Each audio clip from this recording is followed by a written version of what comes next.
So as I was saying, that if you're about to take a hit, then what's commonly said is the best thing that you can do is to try to keep your eyes open because it will hurt less.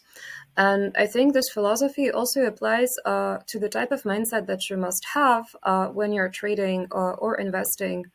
It gives you a certain form of resilience, and it also enables you to accept the brutality of the market, the randomness of the market.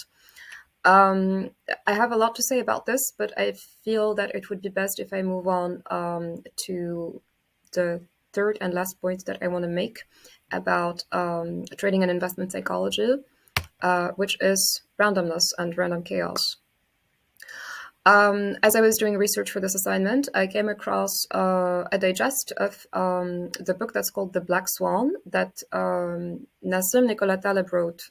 He's an economist slash statistician slash philosopher. He has some very controversial views about financial markets and like risk analysts. But I do feel that he is not someone that can be ignored. Sometimes he gives valuable advice, such as this theory of random chaos.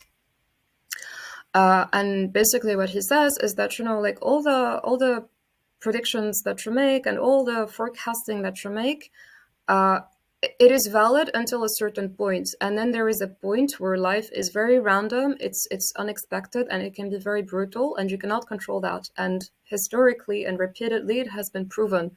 And then he gives examples of like the Second World War, the pandemic, the stock market crash of the 80s. And it makes a lot of sense if you think about it. And if you look back, a lot of these events, yeah, maybe a very minority of people were able to foresee them, but most were not able to foresee them.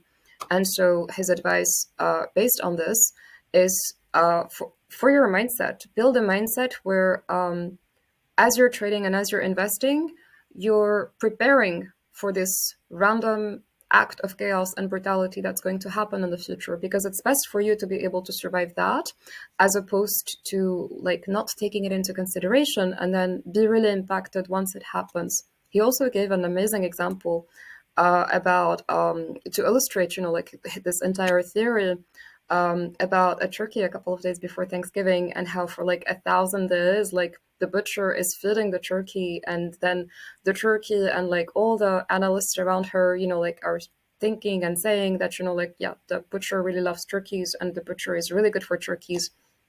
And they're making this like predictions on like Wednesday about like how Thursday they're also going to get food. But then on Thursday, the turkey gets slaughtered because it's Thanksgiving.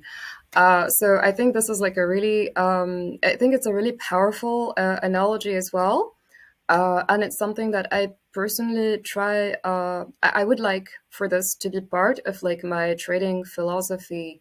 And I would like to build my mindset around this theory out of precaution. And in the next part of the video, I'm going to move on to macro investing and trading.